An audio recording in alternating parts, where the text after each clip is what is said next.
est parti pour donc la vidéo sur les informations concernant bien le site de Besançon. Donc, je vais vous partager l'écran. J'ai fait un petit diaporama pour vous donner les informations principales. Mais juste avant, j'aimerais que Cédric et Cyril se présentent, puisqu'ils ils sont partenaires en étant au sein de Profession Sport et Walk à Loisirs sur cette formation.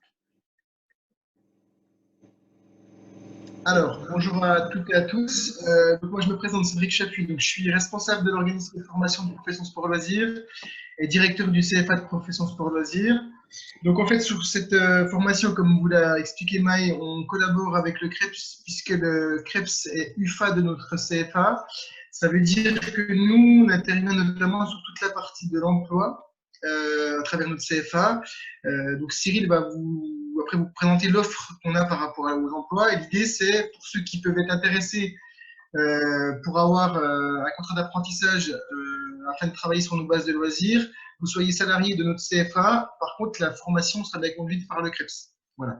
Donc après, s'il y a des subtilités, parce que c'est un petit peu complexe à comprendre, le mécanisme, n'hésitez pas à nous interpeller. La visio, c'est qu'on répond à vos différentes questions, puis évincer un petit peu les doutes qui peuvent être les vôtres. Donc voilà, n'hésitez pas à nous interpeller. On est là pour répondre à vraiment toutes vos questions. Voilà. Cyril, je te passe la main pour que tu puisses commenter sur la partie d'emploi.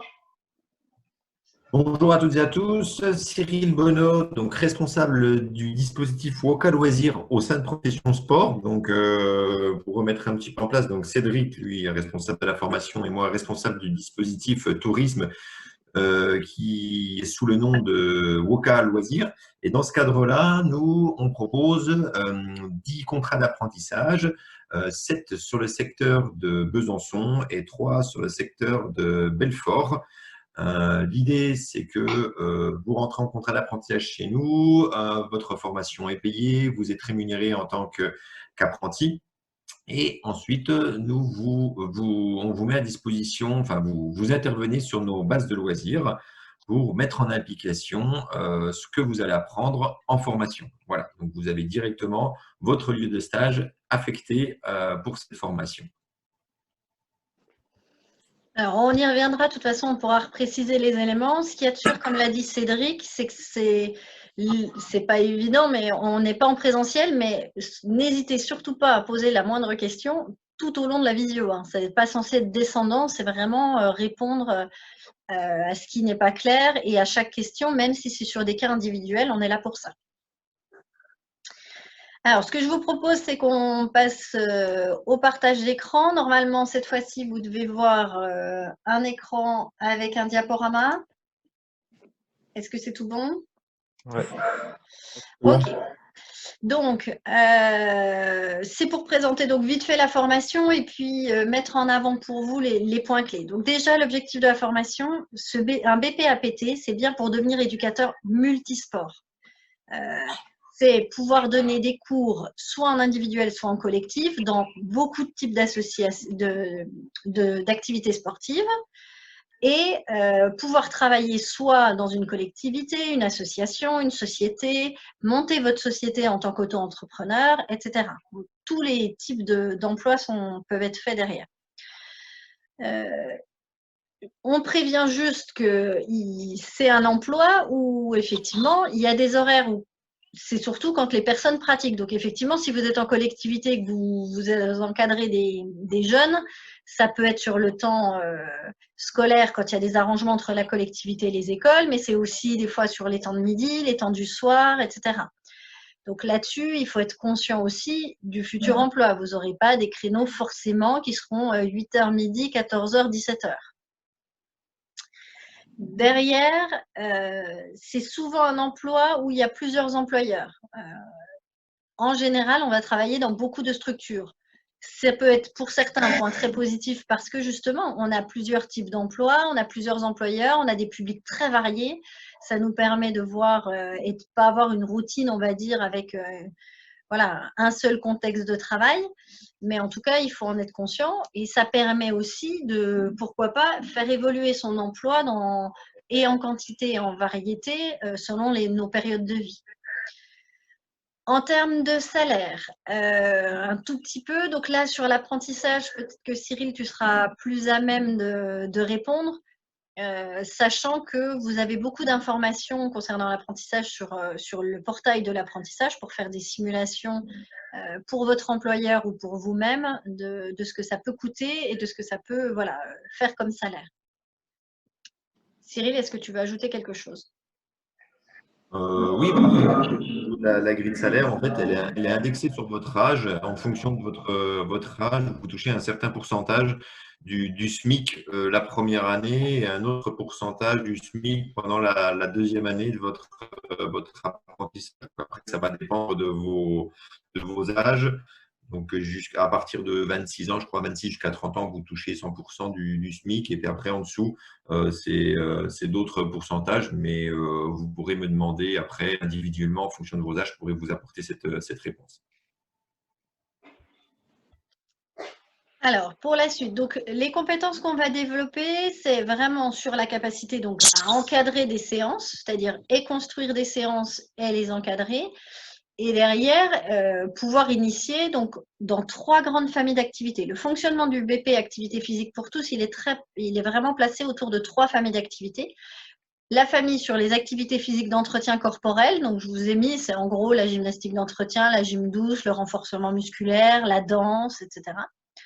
On a activités jeux sportifs où là, on va avoir un bon paquet d'activités de type sport collectif, raquettes, athlées, sur aussi les sports duels de type lutte et autres. Et puis, on a la 3e famille d'activités, c'est autour des activités physiques qui se passent en espace naturel. Donc là, on a VTT, randonnée, marche nordique, canoë-kayak, escalade, etc.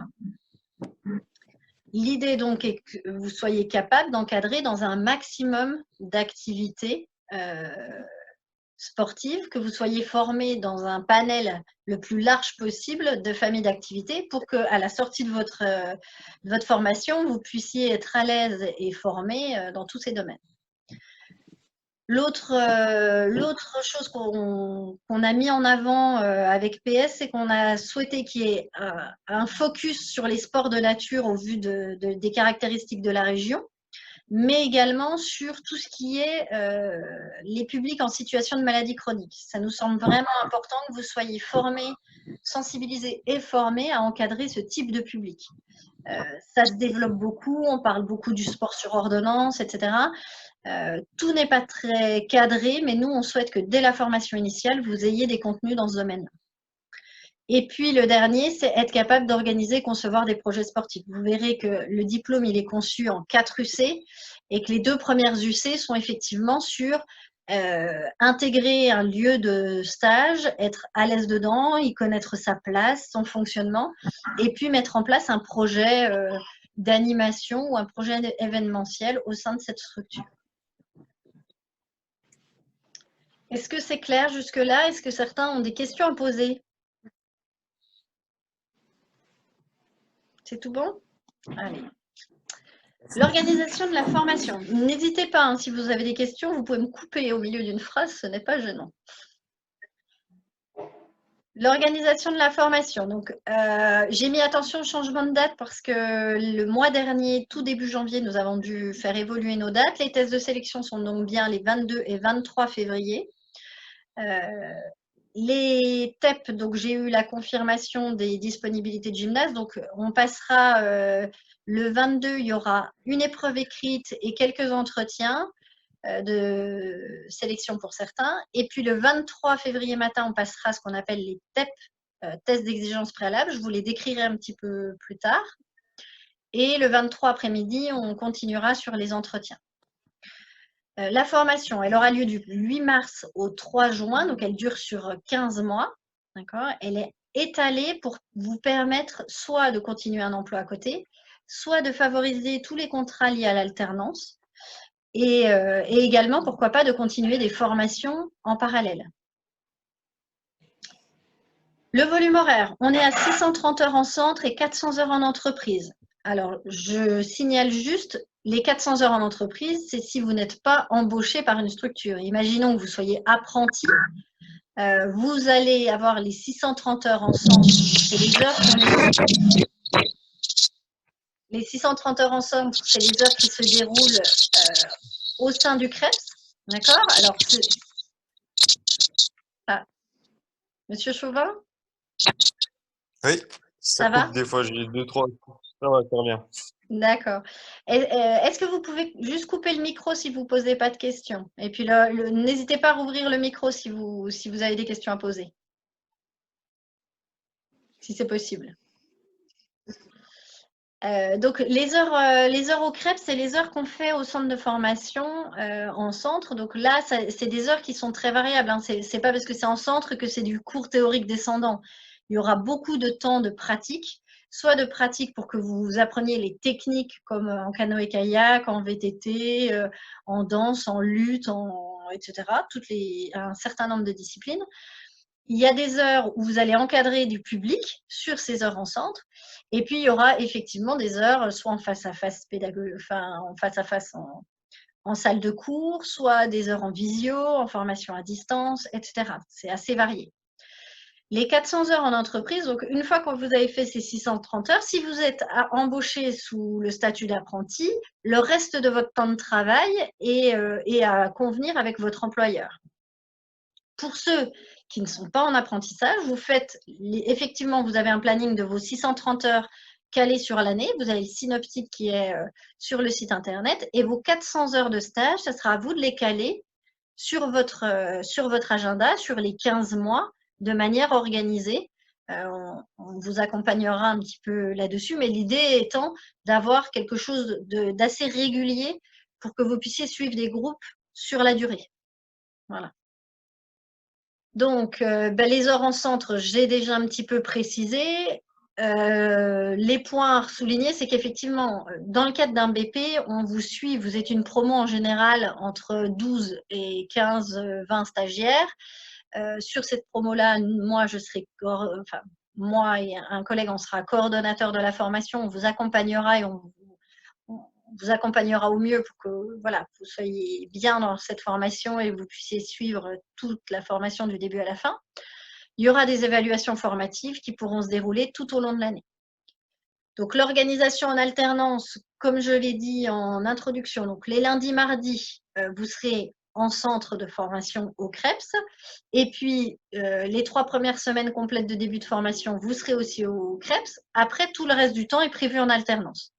Pareil, je fais référence au synoptique. Tout est expliqué dans le synoptique qui est sur le site internet.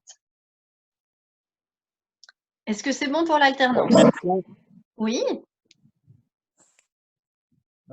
Juste, si on est en. Donc, ça, c'est la partie alternance pour tous ceux qui sont alternants. Mais si on n'a pas de. Si on est dans le cas d'avoir que des stages, par exemple, pour étaler nos 400 heures, comme vous avez dit, ça ne nous empêche pas d'être rémunérés, on est d'accord? Alors, non, vos lieux de stage, les 400 heures en entreprise, vous avez plusieurs choix. Soit vous êtes déjà sous un contrat d'apprentissage, donc là, il faut faire le point avec votre employeur qui, lui, organise votre temps en entreprise. Ensuite, si vous n'êtes pas apprenti ou salarié, on va dire en contrat de professionnalisation ou autre, dans ce cadre-là, après, c'est vous qui trouvez vos lieux de stage. Soit ces lieux de stage, ils sont non rémunérés, et je dois avouer qu'on en trouve quand même assez facilement dans ce cadre-là. Soit vous souhaitez être rémunéré sur vos lieux de stage, mais là, il faut en trouver des lieux de stage qui veulent bien vous rémunérer en tant que stagiaire. D'accord. Il y a quand même, en général, quand on n'est pas apprenti, les lieux de stage, on les fait pas contre rémunération. Les 400 heures en entreprise, en général, dans ce cas-là, elles se font hors rémunération. Elles se font en stage gratuit. Okay. D'accord. Cédric, tu valides? Oui, exactement. En fait, c'est vraiment votre statut qui détermine si derrière il y a une rémunération ou pas. Donc, c'est vrai que le plus avantageux à l'heure actuelle, c'est la formation du contrat d'apprentissage parce que vous êtes en même temps salarié et vous passez votre formation et il n'y a pas de frais pédagogiques. Après, ce qui peut se passer, vous pouvez très bien, par exemple, avoir un financement par le biais de Pôle emploi. Je prends l'exemple d'une personne qui est demandeuse d'emploi. Elle va peut-être potentiellement avoir un financement pour sa formation, c'est-à-dire que les frais pédagogiques vont être pris en charge par Pôle emploi. Par contre, ça ne vous donne pas forcément une rémunération.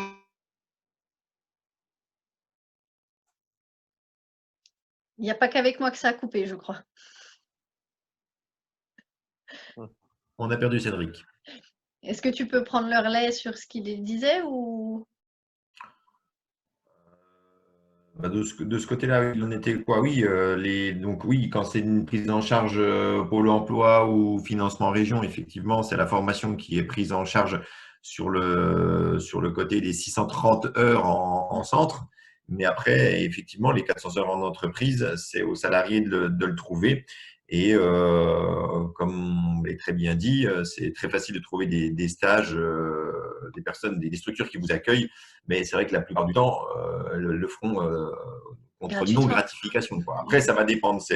C'est un arrangement qui se fait aussi en direct avec la structure. Est-ce qu'elle peut vous faire une gratification ou pas? Sous quelle forme? Voilà, il existe des possibilités, mais après, c'est plus facile d'en trouver sans. C'est clair. Bon, on a été coupé, désolé, hein. Je ne sais pas si vous avez bien entendu ce que j'ai dit. Voilà, mais en gros, la formule la plus intéressante pour vous, ça reste le contrat d'apprentissage. Actuellement, il n'y a pas beaucoup d'autres possibilités. L'avantage du contrat d'apprentissage, c'est clair que ça prend en charge et vos frais pédagogiques et en plus, vous avez une rémunération. C'est sûr que voilà, ça sera dans les autres cas, au mieux on prend en charge en général votre formation. Des fois Pôle emploi donne un petit peu sur votre rémunération, mais sur 15 mois, souvent les rémunérations s'arrêtent avant. Donc ça donne voilà, c'est plus compliqué. Ça a pu répondre à votre question? Ouais, parfait. Très bien. Super. Alors ensuite, sur l'alternance, donc comme je vous l'ai dit, il y a 3 familles d'activités qui sont prévues dans le BP Activité physique pour tous. Il est découpé, on va dire, la formation est découpée comme ça. Donc, il va falloir trouver des structures d'alternance qui répondent à ces 3 familles d'activités. Vous allez effectivement être évalué sur ces 3 familles d'activités dans le cadre des certifications de fin de formation. Donc, bien entendu, quand on est en BP activité physique pour tous, en général, on a à minima 2 structures, voire des fois 3. Donc, dans le cadre de votre contrat, pour ceux qui seraient par exemple en contrat d'apprentissage, ce qui se passe souvent, c'est que l'employeur, soit il a les moyens de vous proposer les 3 familles d'activités dans le cadre de ces structures, soit il vous libère quelques heures sur une période de votre formation pour que vous puissiez aller faire quelques heures sur une assoce qui ferait la dernière famille d'activités que vous n'avez pas rencontrée, par exemple. Est-ce que c'est bon pour les stages? Donc, vous pouvez commencer à chercher dès maintenant, enfin, il faut chercher dès maintenant vos stages. Soit vous êtes en contrat d'apprentissage, et là, c'est Cyril qui vous aiguillera et qui organisera, voilà, dans le cadre de votre contrat d'apprentissage, vos lieux de stage, votre emploi du temps, etc. Pour ceux qui ne basculeront pas dans le cadre d'un contrat d'apprentissage, clairement, il faut trouver vos lieux de stage. Il faut commencer maintenant. Alors, je sais que dans le cadre de la crise sanitaire, c'est pas simple. Il n'empêche que nous, comme on va faire beaucoup d'heures de formation jusqu'à fin mars, les stages ne commenceront que début avril. Rien n'empêche de bien expliquer aux personnes pour lesquelles vous serez en stage que voilà, ça commencera au mieux en avril, voire même on pourra le décaler dans le temps. 400 heures à faire jusqu'à fin juin l'année prochaine, enfin début juin l'année prochaine, on a largement le temps pour ceux qui ne sont pas sous forme de contrat. C'est tout bon? Alors, les TEP, je reviens dessus, TEP et tests de sélection. Donc, on a deux étapes dans les épreuves. On a ce qu'on appelle les TEP, tests d'exigence préalable. Ça, c'est une obligation réglementaire qui est écrite dans l'arrêté du diplôme qui a été inscrit dans les codes. Dans ce cadre-là, vous avez et un LUC léger et un parcours de motricité. Le descriptif des épreuves a été mis sur le site internet. Alors, une fois que vous avez passé l'étape quelque part, ils sont valables à vie. Ce qui veut dire qu'une fois que c'est fait, vous voulez aller vous réinscrire plus tard ou autre, enfin, vous les aurez toujours. D'accord? Attention, comme je l'ai mentionné un petit peu en introduction, il arrive régulièrement que les personnes se disent « Ah ouais, le LUC léger, le parcours de motricité, ça va aller, moi je suis sportif, ça roule ». Le LUC léger, ce n'est pas une épreuve classique que l'on fait dans nos pratiques sportives. Soyez vigilants, préparez-vous à cette épreuve. Alors pour le LUC léger, pour une épreuve qui est vraiment d'endurance, et sur le parcours de motricité, sur de la gestuelle. Donc dans ce cadre-là, Nous, on est en train d'envisager la mise en place d'une… Alors, j'ai marqué préparation au TEP. Ce n'est pas une préparation en soi, dans le sens où on ne va pas vous faire des entraînements, voilà. Mais je suis en train de voir pour avoir un gymnase le 16 ou le 18 février, pour que ceux qui le souhaitent puissent faire une fois les épreuves de TEP, c'est-à-dire et le Luc Léger et le parcours de motricité. Ça sera une offre qui sera sur une seule matinée de 3 heures au tarif de 20 €. Moi, je vous enverrai le mail et la fiche d'inscription dès que ça sera défini, pour que vous puissiez voilà, envisager de venir faire, voilà, de vivre une fois ces épreuves-là, qui sont effectivement quelque chose de non négligeable et qui bloque des fois certains pour pas grand-chose. C'est-à-dire que si vous l'avez fait une fois, vous savez à quoi vous attendre et vous êtes prêt pour la deuxième. Voilà. Dans les tests de sélection, il y a un écrit. Donc, l'idée, c'est de faire une prise de notes et une réponse à des questions à partir d'une vidéo, et un entretien pour montrer votre motivation, votre projet professionnel, envisager le financement de votre formation, vos lieux de stage, etc. L'idée, c'est de montrer, voilà, est-ce que vous êtes préparé un petit peu pour rentrer en formation. Est-ce que pour ces TEP et tests de sélection, j'ai été assez claire? Est-ce que certains d'entre vous seraient peut-être motivés pour venir à la préparation au TEP qui serait proposé le 16 ou le 18? Ouais, moi, pourquoi pas. Oui, moi aussi. Ouais. D'accord, ok. Oui, Écoutez, voilà. Ça sera, voilà, ça a été décidé hier. J'ai eu déjà j'attends une réponse, une confirmation pour un gymnase, et puis dès que c'est confirmé, ça serait très certainement le 16 ou le 18 le matin. Voilà, en gros, on ferait très certainement à 9 h midi en gymnase pour cette épreuve, enfin pour ce passage blanc d'épreuve, on va dire. Sur le financement, donc le coût de la formation, c'est 6 300 €.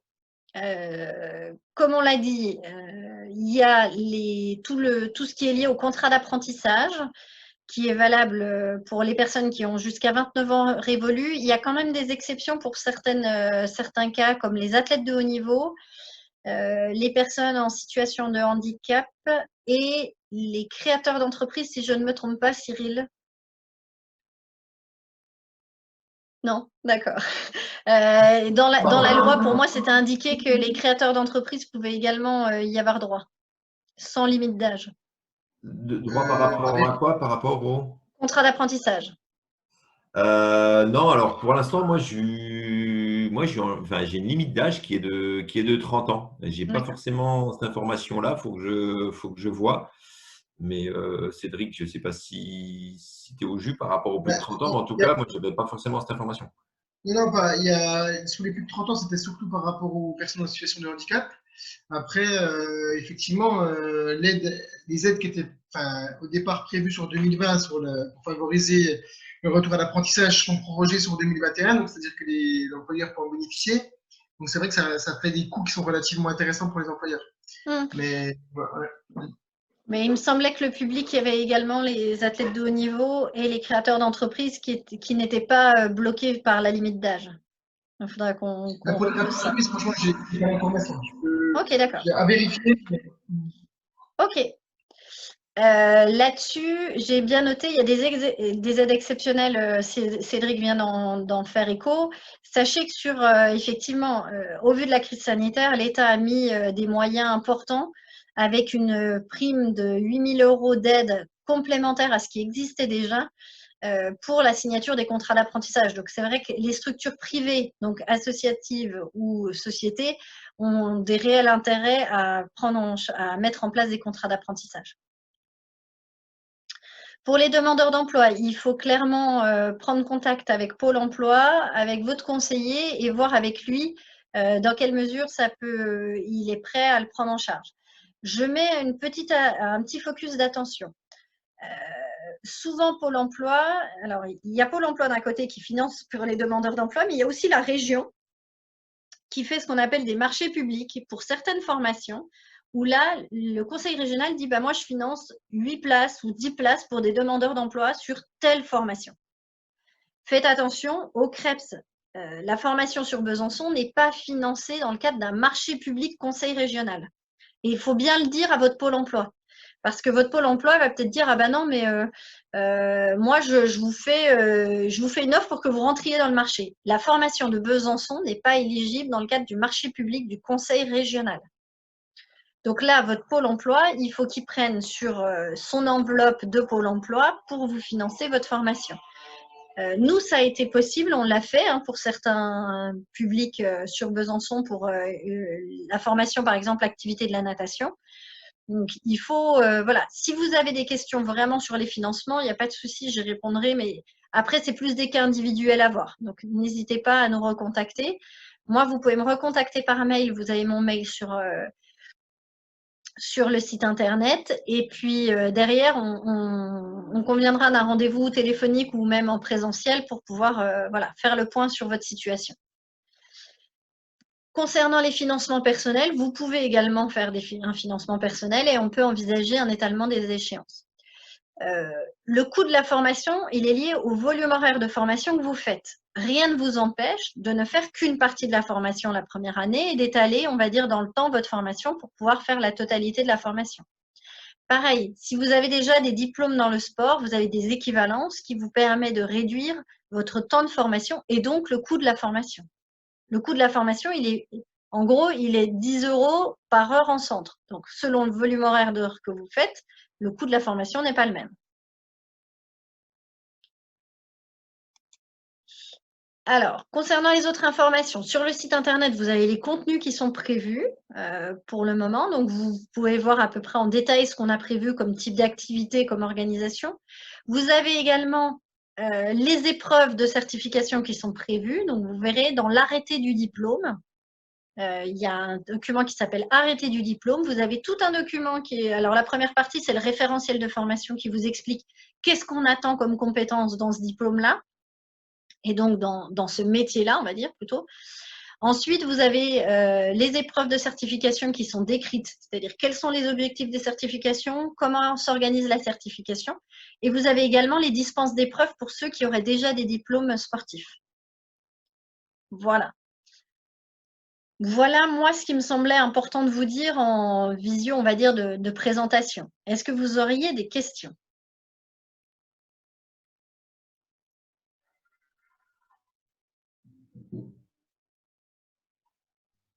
Moi, j'en ai une. J'aimerais savoir si vous savez les équivalences des diplômes pour la formation. Enfin, vous avez quel diplôme? En fait, je suis en L1 STAPS et j'aimerais savoir si, par exemple, en deuxième année, on a moins d'heures à faire, par exemple. Je sais pas. Alors, si vous êtes en L1 STAPS, on n'a pas ce qu'on appelle des équivalences, c'est-à-dire que vous n'êtes pas dispensé d'une des épreuves de certification. Par contre, là, ça va être une discussion qui va se passer pendant la phase de ce qu'on appelle le positionnement. Lors de la première semaine de formation, on fait une phase qu'on appelle le positionnement. Cette semaine-là, moi, je vous présente toute l'organisation de la formation, les contenus encore un peu plus détaillés, l'organisation dans le temps et les épreuves de certification. On prend le temps de bien les expliquer, d'expliquer comment elles vont se dérouler, les attendus des épreuves, etc. Au regard de ça, on sera à même de discuter sur un allègement possible de formation. Si vous avez par exemple l'intention de continuer votre L1 parce que ça se déroule bien, mais vous voulez en parallèle faire un BP activité physique pour tous, il n'y a aucun souci. On pourra envisager par exemple de ne pas vous faire suivre les cours d'anatomie-physiologie. Si vous avez une spécialité dans un domaine particulier, on pourra envisager que vous ne suivez pas forcément les heures de formation dans ce domaine-là. Donc, ça sera là sur un volume horaire de formation que ça va se jouer, mais pas sur une dispense d'épreuves. Une équivalence d'épreuves, on va dire. D'accord, merci. C'est plus clair? Donc là, le mieux, c'est qu'on prévoit de se contacter par téléphone où vous puissiez venir et puis qu'on voit ensemble pour que je vous donne une simulation à peu près du volume horaire. Vous pouvez déjà regarder le contenu de la formation. Moi, je l'ai déjà fait avec 2 personnes qui sont venues me voir. Elles avaient imprimé le contenu de la formation, elles avaient commencé à noter selon elles ce qu'elles avaient déjà vu comme contenu. Et donc, on a fait un estimatif qui va être confirmé lors de la première semaine de formation de ce qui serait réellement à faire ou à ne pas faire. Donc après, votre coût de formation sera forcément diminué et votre volume horaire en présentiel au CREPS sera diminué au regard des volumes horaires que vous ferez réellement. D'accord. Moi, j'aurais une question aussi concernant les stages. Oui. Est-ce que les activités, alors parce que moi je pars en saison, je travaille en saison de juin à septembre en général dans le sud-ouest. Est-ce que les activités surf sont considérées comme du stage dans ce diplôme-là? Et aussi sur Besançon, les activités que j'ai en association, c'est beaucoup du cirque et de l'art du cirque. Je voulais savoir comment ces disciplines sportives se situaient sur votre diplôme. Alors, Cédric, je veux bien que tu sois peut-être plus précis que moi. Sur le surf, pour moi, ça ne peut pas être dedans, puisque c'est une activité nautique qui ne rentre pas directement dans ce diplôme-là. Mais là, Cédric, je veux bien une confirmation. Effectivement, effectivement, ça ne rentrera pas de toute façon tes prérogatives si demain tu es diplômé d'un BPG de cette activité. Par contre, en ce qui concerne le cirque, il n'y a aucun souci. Oui, c'est ça. Hein. C'est ça. Après, sur l'organisation de la formation, nous, la formation, vous avez le synoptique, vous voyez exactement les jours où vous avez des cours.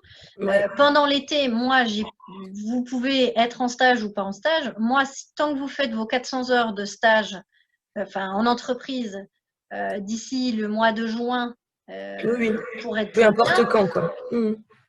pour moi, il n'y a pas de… Après, ça dépendra de votre financement. La question, vous seriez apprenti, c'est pas à moi de prendre la décision, c'est à votre employeur de s'organiser avec vous, clairement. Oui. Maintenant, vous financez en financement personnel, par exemple. Moi, il n'y a aucun souci pour qu'on s'organise pour que votre stage ait lieu, vous soyez libéré juillet-août et que vous fassiez par contre plus d'heures de stage le reste de l'année pour compenser et pour faire bien vos 400 heures d'entreprise le reste du temps. Ouais, ok. C'est vraiment la liberté sur le financement personnel, c'est ça, c'est de pouvoir organiser vos horaires de stage comme vous voulez, et puis justement d'aller chercher les structures qui vous permettront d'identifier les trois champs d'activité que vous allez voir au sein de votre formation, et puis voilà, ça vous permettra de vous faire la main vraiment au fil de l'eau sur ces 3 champs d'activité. Donc c'est vrai que ça peut avoir cette souplesse-là. Okay. Sur les financements demandeurs d'emploi, je pense qu'on pourrait avoir la même souplesse. Oui, c'est ce que j'allais dire. Le pôle selon ce que les volumes horaires en centre avec eux. Enfin, en termes de date, les volumes horaires en centre. Donc, la seule chose qui peut se passer, c'est qu'effectivement, nous, on a prévu des heures en centre jusqu'à début juillet, sauf erreur de ma part, première semaine de juillet. Il faut vérifier le synoptique, parce que comme je suis sur 4 plannings en même temps, je vérifie sur le synoptique qui est sur le site internet. Voilà. Il me semble que juillet-août sont complètement juillet-août, mais jaune. je me demande si c'est vacances scolaires. J'ai dû me caler sur les dates de vacances scolaires. Donc, c'est juste là où il faut vérifier. Ah oui, ok. Voilà. Peut-être, d'accord. Donc, il me semble peut-être que le dernier lundi, mardi, c'est effectivement fin juin et on finit le vendredi 4 juillet. Et dans ce cas-là, effectivement, ça finit fin juin. Mais la semaine est peut-être à cheval. Regardez sur le synoptique. Voilà.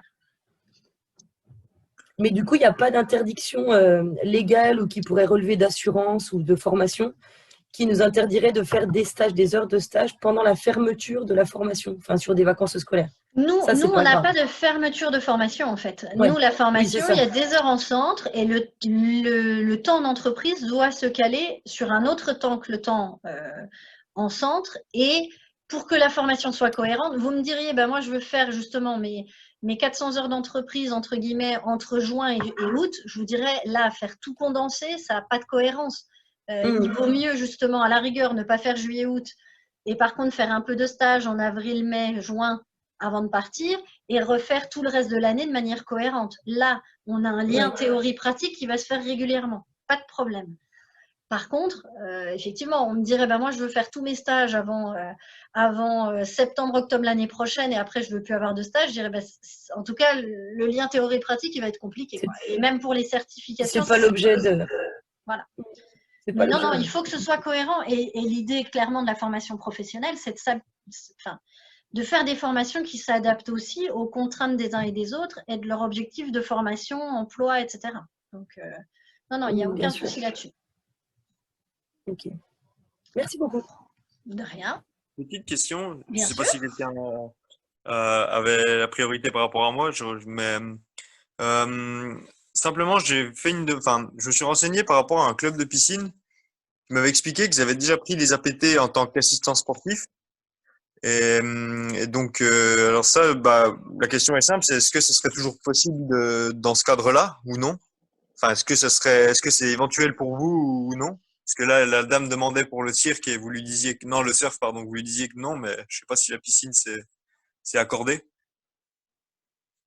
Pour moi, le problème, c'est que ça dépend ce que fait votre club. Si votre club il fait du triathlon et qu'il peut vous mettre aussi sur des activités à côté en triathlon, c'est bon. Mais par contre, en tant que stagiaire, moi, je vais vous faire passer des épreuves d'exigence préalable à la mise en situation pratique pour des activités qui sont dans les prérogatives du diplôme activité physique pour tous, pas dans le diplôme des activités de la natation. Oui, bien Donc, sûr, je c'est vois. vraiment dans le cadre de l'activité pour tous, hein. C'est pas vraiment que axé sur la natation, quoi. Ça va être le supplément de la natation dans le cadre plutôt gainage, tout ça, mais triathlon aussi voilà, dans l'ensemble, dans la globalité, en complément. Alors, ça serait dans le cadre d'un contrat d'apprentissage Non, pas un ou contrat un stage? d'apprentissage, mais plutôt un stage, quoi. D'accord. Cédric, enfin, selon moi, si c'est pour faire les activités autour de, on va dire, des activités triathlon hors natation et préparation, on va dire, physique hors de l'eau des personnes, ça peut rentrer dans le cadre. Mais dès qu'on est sur la pratique aquatique, ça n'est plus dans le cadre. Bien sûr, ok, d'accord. Cédric, tu valides? Je valide, d'autant plus que de toute façon, vous n'allez pas pouvoir acquérir les compétences de surveillance et de mise en situation pédagogique par rapport aux activités aquatiques. Donc après, l'idée, c'est peut-être d'être sur un parcours complété. Ensuite, une fois que vous aurez votre BPAPT, par une partie aquatique, donc que ce soit sur un BNSSA, soit sur un titre de formation professionnelle dans les activités aquatiques. Mais ouais, mais le BPAPT en lui seul ne vous donnera pas ses prérogatives, ça c'est sûr. D'accord. Ok, non, c'est compris. Et autre petite question, celle-ci qui va être plus propre à la marche nordique, par contre. Mhm. C'est au niveau de la raquette, parce que moi j'habite une région un peu enneigée et j'ai quelqu'un qui m'a dit, en ayant fait la partie STAPS, donc qui est l'équivalente, enfin la concurrentielle, on va dire, à l'APT, il m'a expliqué que elle pouvait pas faire justement tout ce qui était raquette, tout ce qui était, il fallait vraiment être un AMM, donc avoir un titre plus haut au niveau de la marche, et que même en ayant fait le CS marche nordique qui est possible avec l'APT, si j'ai bien compris, on pouvait pas encadrer de raquettes, et c'était très limité niveau marche nordique, on va dire. Enfin, voilà, vraiment uniquement à la marche nordique sur des formats très réduits, quoi. Alors après, je lui ai dit qu'apparemment c'était beaucoup plus souple que ça, mais voilà, je cherche confirmation aussi. Et je sais pas si vous avez beaucoup d'informations par rapport à ça. Cédric, je te laisse.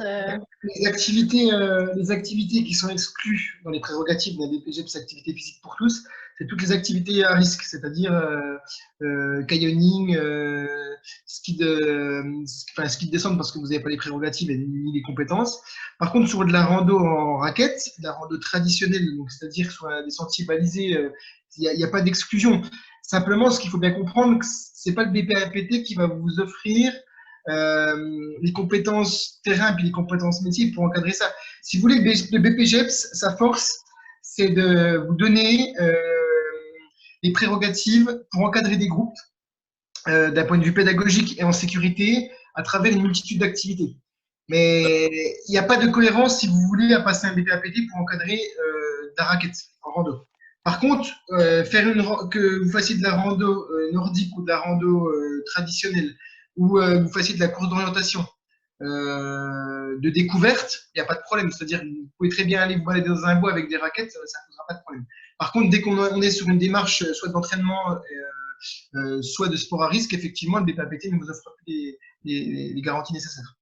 À cela, j'ajouterais que clairement, le diplôme vous donne une variété de prérogatives qui est large, c'est-à-dire vous pouvez faire de la découverte et de l'animation, on va dire, de base dans beaucoup d'activités. Par contre, attention, Imaginons, dans la formation, on n'a jamais encadré, je prends n'importe quel exemple, la marche nordique, ce qui ne sera pas du tout le cas puisqu'on le fera, mais je prends cet exemple-là, ou les raquettes, par exemple, on n'aura jamais fait les raquettes. Sur vos lieux de stage, vous n'aurez jamais fait les raquettes. Partir du jour au lendemain en disant ben, moi je suis capable d'encadrer les raquettes alors que je n'ai jamais vu en formation, jamais vu en stage, s'il y a un pépin, le juge il va être tranchant. Bien sûr, je comprends. Donc ça veut dire que c'est l'année où il faut aller voir le maximum de disciplines via la formation et vos lieux de stage pour être réellement compétent pour encadrer. Moi je prenais l'exemple d'une personne qui fait beaucoup d'aviron. Elle m'a dit, je ne prendrai pas en charge un groupe en canoë-kayak comme ça du jour au lendemain, alors que voilà, c'est une discipline qui est assez similaire. Elle dit, moi, jamais j'emmène avec mon BPAPT quelqu'un en canoë-kayak. J'ai jamais été formée pour ça, alors qu'elle est spécialiste d'aviron, l'eau, elle connaît, etc. Enfin, voilà. Donc après, il y aura la question aussi, vous avez un diplôme qui va vous permettre des choses. Maintenant, est-ce que vous êtes réellement capable de l'encadrer? Ça, c'est votre formation et vos lieux de stage et ce que vous aurez fait sur vos lieux de stage qui vous permettra effectivement de vous dire oui, c'est bon, je peux y aller, quoi. Tout à fait. Et par rapport… Je comprends bien ce que vous dites, mais c'est-à-dire que si par exemple demain ma commune me dit, parce que enfin c'est là où j'habite, il y avait une demande de, par exemple pour animer des randonnées, voilà des choses simples hein, sur la commune, avec des itinéraires peu importe lesquels, des distances peu importe lesquelles, le nombre de groupes, enfin le nombre de personnes dans le groupe peu importe lequel, bon peut-être pas plus de 15 personnes, j'en sais rien, mais des petits groupes. Et la question c'était est-ce qu'avec un APT comparé à un AMM, par exemple, est-ce que c'était possible avec un APT, sachant que là, il y a cette partie marche nordique et que oui, on peut respecter les itinéraires type GR, tout ça. C'était vraiment ça la finesse de la question, quoi. Pour moi, clairement, ça dépendra de la difficulté du parcours. C'est ça. En partie. Après, encore une fois, c'est les prérogatives, puis en tout cas les obligations d'un BPG de l'activité physique pour tous, puis comme pour tout éducateur sportif, c'est d'encadrer son groupe en sécurité. Donc en gros, si vous estimez que vous êtes en capacité d'encadrer un groupe sur de la rando en raquette ou sur de la marche nordique, c'est pas un problème. Après, encore une fois, c'est de se positionner en bonne intelligence par rapport à la commande d'un futur employeur, par exemple. De dire, ben voilà, moi, si vous me recrutez pour ça, effectivement, mes prérogatives de mon diplôme me le permettent. Par contre, l'idée, c'est peut-être derrière que j'aille chercher un complément de formation pour que je sois plus compétent, puis que, du coup, que le service que je vais rendre à mon client, à mes adhérents, il soit plus pertinent. Voilà, Donc, avec un CS, hein, j'entends, avec un CS marche nordique Par exemple. et ATV, ça s'appelle. Par exemple. Par exemple, au même titre qu'on peut prendre l'exemple, je ne sais pas, d'une collectivité territoriale qui va vous recruter demain parce qu'elle sait qu'il y a des interventions à faire sur des structures périscolaires, sur des sport co, par exemple. Alors peut-être que vous allez vous dire, mais effectivement, en tant que BPG de activité physique pour tous, moi je vais pouvoir initier les jeunes publics aux différents sport co. Après, est-ce que demain, j'ai pas intérêt à voir avec la collectivité pour qu'ils puissent, par exemple, me financer un diplôme fédéral dans une des activités sport co pour que je sois plus compétent? Ça peut avoir du sens, quoi.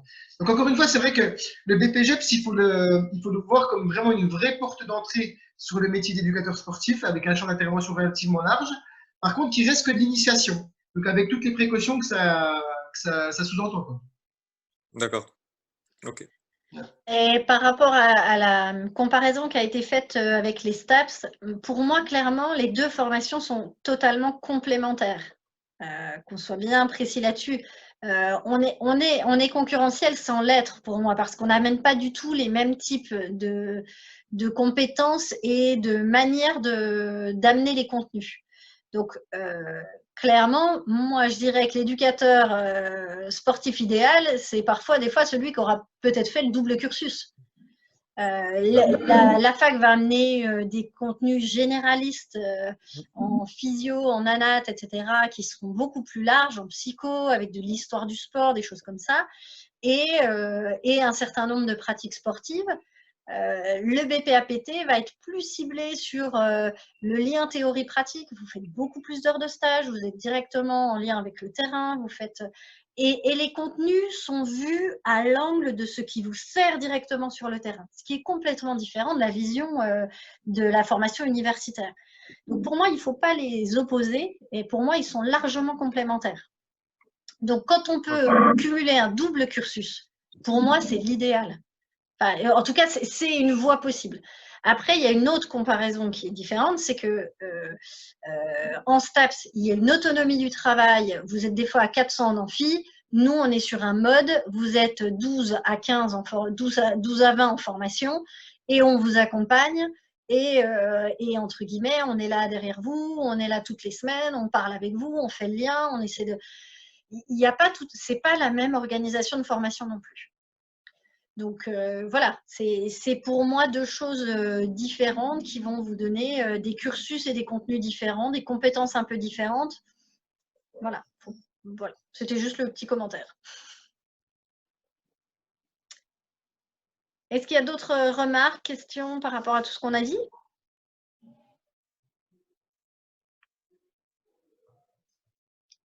Bon, bah écoutez, n'hésitez pas en tout cas à nous recontacter. Donc vous avez le mail de Cyril, de Cédric ou de moi. Vous avez les mails sur la plateforme, enfin sur le site internet. Moi, je vous enverrai un mail d'ici demain soir pour la proposition de tests TEP blanc, on va dire, ou de préparation au TEP, dès que je les ai. Dans tous les cas, vous n'aurez pas de réponse tout de suite sur votre inscription. Vous me l'envoyez. Moi, je suis en vacances la semaine prochaine. Je répondrai le 15 au matin sur toutes les inscriptions et sur l'organisation précise de cette journée du 16 ou du 18.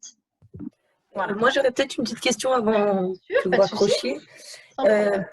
Concernant les inscriptions, comment sur le planning, là, ça sera. Est-ce qu'il vaut mieux tranquillement se préparer puis passer les TEP? Et ensuite, enfin, comment ça se passe en fait? Alors, sur le timing, pour passer là, il faut clairement aller vous inscrire sur le site internet du CREPS pour pouvoir vous inscrire pour passer ce qu'on appelle les TEP qui sont prévus le 22 et 23 et vous inscrire à la formation. Ça, c'est indispensable, il faut le faire maintenant. On vous demande un certain nombre de pièces justificatives. Donc voilà, tout ça, il faut le faire maintenant dans la semaine qui arrive. Moi, j'avais mis un délai de mémoire au 11 février pour vous inscrire sur le site internet. Donc là, il faut le faire maintenant. Mais sans avoir de... Enfin, en fait, c'est compliqué avant d'avoir eu un rendez-vous avec le Pôle emploi, par exemple. Et donc, du coup, s'inscrire avant d'avoir toutes ces réponses-là sur le financement possible ou pas, c'est un peu compliqué, quoi. Et là, moi, j'arrive pas à les joindre. Enfin, je pense que je les verrai pas avant dans 2 semaines ou 3 semaines au moins, quoi. Le problème, c'est que si vous attendez 3 semaines, vous serez pas inscrit pour les TEP. Donc, moi, je pense qu'il faut vous inscrire au TEP. Vous passez les TEP. Alors, effectivement, c'est 70 € l'inscription, voilà. Oui, mais comme vous disiez, c'est des choses qui sont valables après. Mais après, c'est valable à vie. À d'autres moments. Voilà. Si après, je ne sais pas, moi, la première semaine de mars, vous avez une réponse positive, négative ou autre, nous, on est là pour essayer aussi de vous trouver des solutions. Enfin, voilà, on est là pour vous accompagner, pas pour vous dire du jour au lendemain, bah non, vous n'êtes pas en formation parce que vous ne trouvez pas de financement. L'idée, c'est aussi de prendre le temps aussi de se contacter et d'essayer de trouver des solutions d'une manière ou d'une autre. Oui, donc il vaut mieux anticiper et s'inscrire au plus vite. Vous vous inscrivez, vous passez les TEP. Si vraiment on ne trouvait pas de solution de financement, on en discuterait et on essaierait de trouver une solution d'une manière ou d'une autre. Oui, ok. Très bien. Je rebondis sur ce qu'a dit Maë. Pour toutes les personnes que j'ai déjà pu rencontrer, pour lesquelles on avait, donc moi j'avais déjà présenté le contrat d'apprentissage, j'insiste bien sur le fait que l'inscription, effectivement, doit être faite avant le 11. Nous, le contrat d'apprentissage, il ne sera validé qu'à réussite des tests aussi. Hein. Donc, voilà, l'entrée et la prise en charge de l'apprentissage, bien sûr, ne pourra se faire que sous condition que vous ayez réussi ces tests du 22 février. Donc, à tous ceux que j'ai déjà rencontrés, donc j'insiste bien, inscrivez-vous de votre côté. Hein, c'est à vous de faire les démarches voilà, d'inscription à ce diplôme-là. De vous présenter au TEP, hein, donc ça c'est bien ça, et ensuite après ça, nous on formalisera, on officialisera les contrats d'apprentissage, mais bien sûr dans ce délai, j'invite toutes les personnes que je n'ai pas eues, puisque moi sur toutes les personnes qui sont là présentes, il y a des noms que je n'ai jamais vus, par exemple Pauline, Marina, voilà. Moi je reste à votre écoute pour étudier aussi, hein, suivant votre âge, vos projets. n'hésitez pas à nous Alors après, moi, solliciter. j'ai plus de 30 ans. Hein. J'ai 32 ans, donc du coup, je rentre pas dans les cadres des contrats D'accord. d'apprentissage. Donc il faut, Ok. c'est déjà en cours avec le Pôle emploi en discussion, mais bon, tous les services sont un peu ralentis là, ils ont beaucoup de. Mais bon, peut-être que par mail, etc., il y aura des réponses rapides, mais il faut que je vois comment il est possible de Concernant financer cette formation. nous, on peut être, si on ne prend pas le contrat d'apprentissage, en tout cas, on peut être support de vos lieux de stage, hein, Oui, oui, de aussi. Super J'ai Center. bien pensé, noter vos Voilà. coordonnées. Ouais, ouais. Ouais, ouais, On complètement. a des bases de loisirs l'été là qui fonctionnent. Si vous voulez voir le côté pleine nature, bah, c'est le moment. Hein. C'est le Ouais, ouais, tout moment à fait. Ouais. de faire ça. Merci. Voilà. Est-ce que c'est tout bon? Ouais, j'ai juste une dernière Oui, question parce allez-y, que je suis allez-y. arrivé un On tout est, petit on peu est en là pour retard. ça, donc il faut y aller. Hein. C'est juste pour savoir, non, mais c'est juste pour savoir les 10 premières minutes de la vidéo s'il y avait des choses importantes à retenir. Alors, de toute façon, concernant la vidéo, moi, je vais faire un enregistrement. Donc, s'il y avait besoin, Ouais, voilà. Vous êtes arrivé à ok. quelle période? Je On suis parle. arrivé à 12h10, 12h13, parce que je pouvais pas arriver avant. Je crois pas qu'on ait abordé. Enfin, le temps qu'on fasse l'introduction, vous avez vu tout mon diaporama? Ouais, bien sûr, Voilà, donc bien sûr. avant le diaporama, on n'a pas exprimé grand-chose puisqu'on était avec le groupe de Dijon et on a plutôt fait le lien Ok, avec une alerte sur, voilà, sur bien être prêt pour les TEP, qui est quand même source ouais, d'échec parce que les personnes ne prennent pas assez conscience de la difficulté, soit du luc léger, soit du parcours, et donc de ma proposition pour ceux qui le souhaitent ok. de faire l'épreuve blanche. Voilà. Et juste du coup au niveau des TEPS, c'est il y a comment c'est par rapport aux autres concurrents ou est-ce qu'il y a un stade Ah non, auquel non, le test d'exigence préalable, clairement, c'est vous ouais, réussissez, vous les avez, vous devez, dans le parcours de motricité, vous ne devez pas faire plus de X erreurs et vous devez être dans le temps ok, imparti. ouais, ok, il y Et a puis des sur le luc exigences léger, précises, d'accord, voilà, et sur le luc léger, il faut passer le palier exigé dans le cadre de l'épreuve. Et là, vous avez tout le et c'est lequel descriptif du coup vraiment de précis. palier qu'il faut passer? Cédric, tu le connais par cœur, le palier? 8? 8 pour les hommes? 8. 10 pour les Ok, femmes. ok, Après, merci. c'est des exigences nationales. Sur les TEP, c'est vraiment des exigences nationales. On répond à un Oui, bien texte. sûr. Donc, en fait, on n'a vraiment pas le choix, on n'a pas la marge. Après, nous, où la décision elle se fait, c'est notamment au moment de l'entretien, sur votre parcours, sur vos motivations, etc. etc. Mais sur Alors, Ok, voilà. en ce qui ok, concerne, donc les TEP, on n'a vraiment pas notre mot à dire. On applique les épreuves et les textes et les durées, ouais. etc. Le Après, sur reste les c'est sur tests les de entretiens. sélection, clairement, nous, ce qu'on veut valider à l'écrit, c'est que soit être conscient d'une difficulté à l'écrit d'une manière ou d'une autre et prévoir pourquoi pas un renforcement s'il y avait besoin. En tout cas, l'idée, c'est d'être capable de prendre des notes et de réécrire quelque chose pour que dans le cadre de la formation, vous soyez capable de prendre ce qui va être dit en cours et organiser vos contenus et les retenir. Et puis être capable, par exemple, de remplir une fiche de séance à transmettre à un formateur pour qu'il y ait un échange d'informations. Voilà. On ne cherche pas Ok, à faire un écrit. Voilà. C'est pour ça que l'idée, c'est de se baser sur une vidéo, comme si vous aviez un formateur en face de vous, et récupérer des informations dans la vidéo. L'idée n'est pas de se dire qu'on veut des écrivains ou des futurs thésards. Hein. On n'est pas du tout dans cette optique-là. Voilà. Et puis sur l'entretien, c'est de bien souligner de bien voir, est-ce que voilà, vous avez assisté à la visio, est-ce que vous connaissez un peu comment s'organise la formation, est-ce que vous avez déjà un peu prévu votre financement, l'alternance, les structures de stage, enfin, voilà, pas juste vous vous êtes réveillé ce matin en vous disant tiens, je ferais bien une formation. ok, J'ai une autre question ok. et que j'ai oublié de demander. Pour le PSC1, parce que c'est un des préalables de la formation, c'est d'être titulaire du PSC1. Oui. Et moi, il est super vieux, il faut que je le renouvelle. Est-ce qu'il faut que ce soit fait avant l'inscription? Vous avez un PSC1 ou un PSE1? Non, un PSC1 très vieux. Alors, un PSC1 ne se renouvelle jamais. Vous l'avez à vie. Point à la ligne. Ok, d'accord. Il n'y a aucun souci. Nous, dans le cadre de la formation, moi, j'ai prévu 6 heures pour refaire du secourisme parce que justement, il y a des gens qui ont effectivement un PSC1 depuis longtemps Et comme vous avez une obligation de sécurité dans le cadre de votre activité, même de stagiaire, ça me semble indispensable de faire un petit Bien sûr. renouvellement. Oui, ok. Voilà. Le document, là, il sera demandé dans les documents d'inscription, le PSC1. Il faut que je retrouve le document, quoi. Je pense que c'est demandé, oui. Ouais, Ok. et c'est obligatoire. Nous, c'est clairement une des pièces. Alors là, c'est un peu comme dans l'arrêté du diplôme, c'est-à-dire que c'est nous bien écrit sûr, dans les textes que c'est obligatoire et vous ne pouvez pas venir sans. Comme le certificat médical, c'est clairement une obligation. Vous prenez bien le certificat médical type qui est sur le site, vous le téléchargez, vous faites remplir celui-là, comme ça vous êtes tranquille. C'est une obligation. Si vous arrivez quoi que ce soit, vous, dans votre pratique ou en tant qu'encadrant, nous, on a besoin d'être couverts sur vos capacités. Bien sûr. Ok. Et même le PSE1, c'est bon? Alors, si vous avez le PSE1, c'est que vous avez pas du tout passé le PSC1 avant? Bah, il me semble que ça s'appelle PSE1 dans le cadre du BNSA, en tout cas. Enfin, je parle. Vous êtes à jour ou pas? Ah, moi, je l'ai, mais après, ça s'appelle PSE1, il me semble. C'est pas Oui, PSC1. mais le PSE1, est-ce que vous avez fait votre recyclage? Et on faut se recycler chaque année. Je viens juste de le passer, donc Ah, bah j'ai alors pas c'est de tout bon, il n'y a pas de souci. Ah, bah oui, c'est un diplôme plus haut, donc nous, il n'y a aucun problème. D'accord, ok. Voilà. Toujours dispo au besoin. Ok, bon, bah super. Et ben voilà. Au revoir. Bah, écoutez, Je vais devoir partir. Mais... pas de souci. Bonne fin de journée à tous. Merci et puis, beaucoup. on est dispo au besoin. Merci.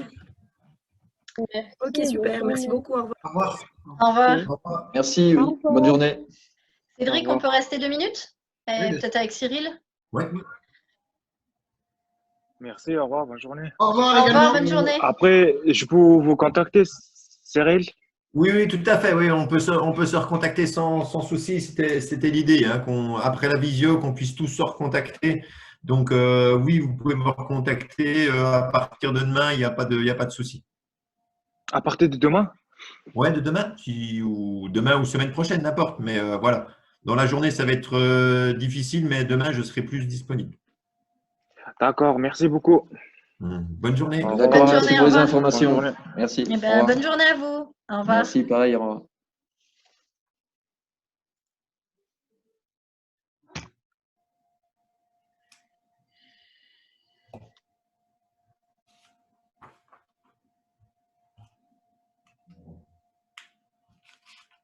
Il y avait une question encore, William? Non, non, en fait, je viens de comprendre qu'on pouvait quitter, mais ok. Ah, d'accord. Excuse-moi. Il n'y a pas de souci, sans problème. C'était au cas où. Des fois, il y a des questions personnelles qui arrivent à la fin. Donc, voilà. Non, non, c'est bon. Bonne journée, au revoir Bonne et journée. merci beaucoup. Au revoir. William. Bon. Il y en a un certain nombre qui n'étaient pas là, hein. Alors, attendez 2 secondes.